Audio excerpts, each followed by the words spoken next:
Hello all. First and foremost, I want to say that I apologize for us not having updated a little bit sooner. Today's date is Thursday, October 18th, 2012. And yeah, we've been mad hectically busy for the past few days, which is why we are just now getting an update for you guys. As most of you all know, we did head down to Cincinnati for the permanent move on the 15th, which was Monday of this week. We arrived in Cincinnati quite safely. I got some footage of us rolling into town, and quite immediately once we got here, we headed straight to Children's Hospital because we had a lot of consent visits where I had to fill out consent forms, and we also got informed pretty thoroughly about both my surgeries and Legacy surgeries once he is born. The consent meetings were long, but they went really well.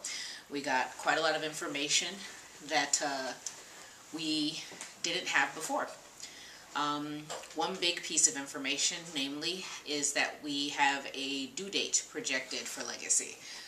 They are not going to allow for me to go full term because they have found that the last couple of weeks can tend to be more detrimental, and that that CDH babies tend to end up in much more of a stressed situation. Also, because my amniotic fluid is pretty high, they want to make sure that everything is planned and set up properly so that they don't have to battle to bring him into the world. So the tentative due date is November 13th, 2012.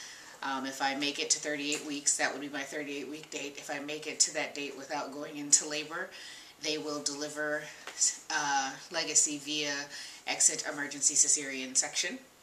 If I go into labor before that, they will simply deliver him by a regular C-section. I think I did a bit of brief explaining about the exit emergency earlier on in our videos, but I don't want to go into details about that right now. I'll do a separate video explaining how that procedure works. At any rate, this is a new benchmark for us. They were worried I wouldn't make it to 34 weeks. I tried to convince them I'd be fine, and I was. We are into our 34th week now, so we have about 3.5 more weeks before Legacy's actual due date, which will be November 13th. On November 10th, they would be checking me into the hospital so that I may go through a round of steroid treatments. The steroids are to help with the development of his lungs, the maturing of his lungs, and making sure that they are usable once he is born. So I'll be checking into the hospital permanently on November 10th, which also happens to be D. Jones's birthday. What a way to spend it. But yeah, those are the tentative due dates in regards to when Legacy is supposed to come into the world. On Tuesday, I went in and had amniocentesis, a procedure in which they use a very long needle to draw some of the amniotic fluid out of your uterus to test for congenital birth defects of any other sort. While we know that Legacy had CDH, or we knew that he had CDH, we weren't sure if there might be an underlying condition that was causing the CDH, and they were very concerned about it because he also has heterotaxy, and we explained that that means that his organs are somewhat reversed inside of his chest cavity.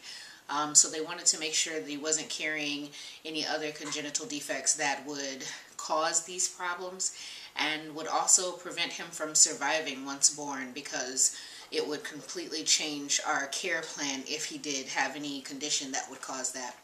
The main conditions they're looking for with amniocentesis, they're called trisomies. There's trisomy 13, trisomy 18, and trisomy 21, which is more commonly known as Down syndrome. They wanted to make sure that none of these conditions existed, and if they did, we would, adjust our plan accordingly. We did get our results back from the amniocentesis, or the initial testing for amnio, and Legacy does not have any of the trisomies. He does not have Down syndrome. So we were very pleased to get that news, and it certainly helps with us continuing on the plan for care that we had already set up for Legacy.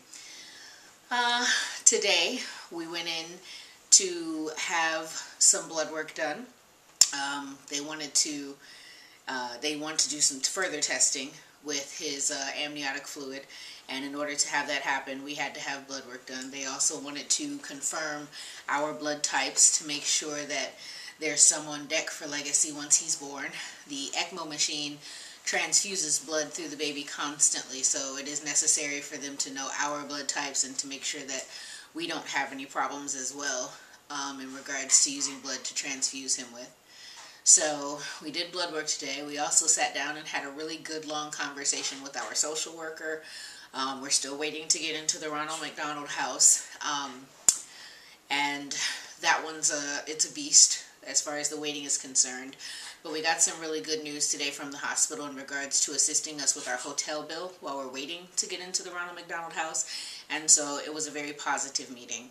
Once again, showing and proving that the team that is working for both us and Legacy is really a very phenomenal team. They do a remarkable job. The level of compassion is unheard of. It's really amazing how comprehensive they are and how wonderful they've been for us. So that was really good. We went to go see Paranormal Activity 4 tonight. Awesome. That doesn't have so much to do with Legacy, excepting that we appreciated the break from stressing with the general stuff that we're stressing with, and also that he can grow up saying his mama took him to his first scary movie before he even came out of the womb. So yeah. Oh, by the way, the movie was awesome. Did I say that already? Stay till the end. What'd you say, Dee? Stay till the end. Yes, make sure you guys stay through the credits, because that's something that the Paranormal Activity series has done. You got to stay through the credits and check out what happens after the credits. It gets you a little bit of insight onto where it all started. But anyway, yeah, so we are here in Cincinnati. We're actually in Blue Ash, Ohio. It's just outside of Cincinnati, a suburb. And we're staying at an extended stay, which puts us into a better situation than the average hotel. We've got our own little kitchenette, and it's been all right. We've gotten quite a lot of help via the hospital, as well as being out here. And the other thing is that we were contacted this past weekend by 2 women here in Ohio who are also soon to be battling with CDH in regards to their children. One of them is going to be having her daughter in Cleveland, Ohio on November 10th. And one of them is down here at the Ronald McDonald House, and she's scheduled to give birth on November 1st. And so they both contacted us on Facebook. They found the Fighting for Legacy page, and they had some positive things to say. They also wanted to do some note comparison, so we hope to speak to them relatively soon. It's been such a hectic week. I haven't had the opportunity to send anything more than just a brief reply, and Dee actually did that. So tomorrow we've designated as a day to kind of get those things together after our appointments. I do go for ultrasound, non-stress testing, and biophysical workups tomorrow. And that'll be happening roughly 2 to 3 times a week until Legacy is born. So the expectation of going to the doctor kind of non-stop and spending our days back and forth from here to the hospital, it's to be expected. It's okay. It's kind of what we have to do to make sure that he is monitored very closely and carefully, and that we don't have any issues with preterm labor, which we haven't at this point. So we want to keep it that way. So yeah, the other thing is once we got down here, we found out that there is one other family at the hospital whose child is recovering with CDH right now. And that little girl has been there since July, which is a good thing. Obviously, we came into the situation expecting that Legacy would be in the hospital for at least 3 months after all of his surgeries, and it will probably be longer. The thing is that the longer he stays here at the hospital, the better one can assume things are going. If he's not going to make it, they know relatively early on if it's even worth continuing to fight. And so the longer it takes for them to be in the hospital, the more indicative it is that they're making recovery. The little girl was not on the ECMO machine. Her parents were holding her, and all of that was very positive when we saw that. we do know for a fact that Legacy will not be able to be held until he is off of the ECMO machine, and that he may not be able to be held for a little while after that because they do have to do a reflux surgery on him. Also, that a lot of times these babies, particularly ones that are recovering with CDH, because of overstimulation, it makes them very uncomfortable. They don't want to be held. So we're hoping that he does not respond in that way.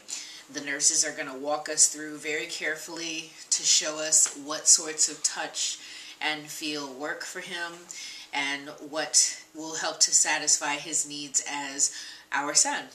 So it's not as bad as it seems. Obviously, it's not a great situation to find oneself in, but it's not as bad as it seems, and we're ready to be patient and to give Legacy what he needs as opposed to trying to fight for what it is that we needed.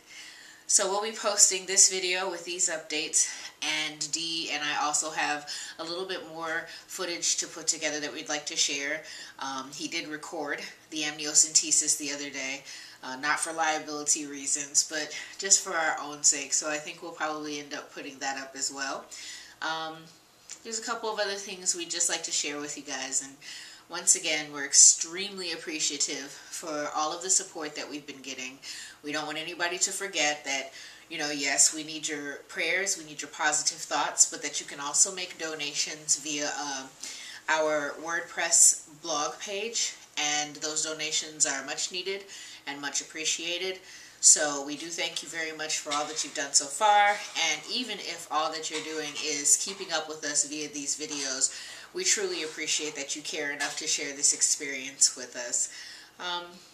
With all that being said, I think that's good enough. I know there's going to be a couple more videos coming pretty soon, so I don't want to talk too long on this one. But I'll definitely post updates explaining the exit emergency cesarean section, or the procedure that they intend to birth Legacy by, and you know, just let you guys know what's going on as things happen. So yeah, thanks so much for following, and we love you guys, and we really appreciate you, and we'll talk more soon.